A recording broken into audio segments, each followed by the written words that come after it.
आ रहा है कि आज भी शायद पाबंद किया गया है। यहाँ एसडीएम उपखंड कार्यालय में आरोपियों को जो पेश किया गया है, सिर्फ 741 जिस प्रकार की धारा है उसमें पाबंद किया गया है, ऐसा सुनने में आ रहा है। क्या कोई आपको पुख्ता जानकारी इस पूरे मामले में? अंदर मुलजिम बैठे हैं सर, और एफआईआर जो दर्ज हुई है वो 115 2 126 2 में हुई है, यानी कि नॉर्मल मारपीट जिसे कहते हैं 323 41 पुरानी धाराओं में, वो 115 126 में चली गई। उसके बाद में जो धारा बनती है वो बनती है 110 यानी कि 308।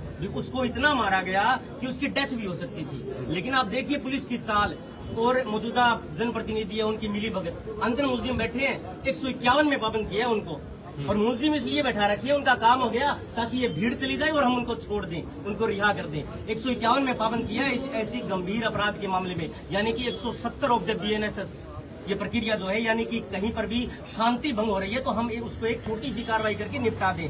चलो मान लिया आप जो है वो IR के बाद लगाओगे, इन्वेस्टिगेशन का पार्ट है, लेकिन उस पर आप 308 तो लगाओ साहब। ऐसे मामलों में गंभीर अपराध इस प्रकार से मारपीट की जाती है कि उसकी डेथ हो सकती है उस कारणों से, यानी कि उसकी हत्या की कोशिश तो नहीं थी लेकिन उससे भी वो उसकी जान जा सकती थी। उसको इस तरीके से मारा गया, मार पिटाई की। लेकिन पुलिस के लोग देखिए यहाँ पर 151 में पाबंद किया है, राज के लोग खड़े हैं इधर, ये सब मिली भगत है सर। SDM कार्यालय के पीछे से मुलजिमान को ले आए और यहाँ पर आकर के फिट कर दिया, अब उनकी जमानत हो गई। और मैं आपको बता रहा हूँ नॉर्मल अपराध के मामलों में SDM साहब भी वो मांग लेती है हैसियत प्रमाण पत्र। मुझे ऐसी शंका है कि हैसियत प्रमाण पत्र के बिना भी जमानत तस्दीक कर दी होगी इन लोगों ने। इस प्रकार की मिली भगत की यही है, ये बात है। तो अब इस मामले में आपने जो कानूनी पहलू रखा है और जो पूरा मामला शुरुआती 8 तारीख को जो धाराओं में मुकदमा दर्ज किया गया, क्यों न उसी दिन भी ये धाराएं जोड़ी जा सकती थी?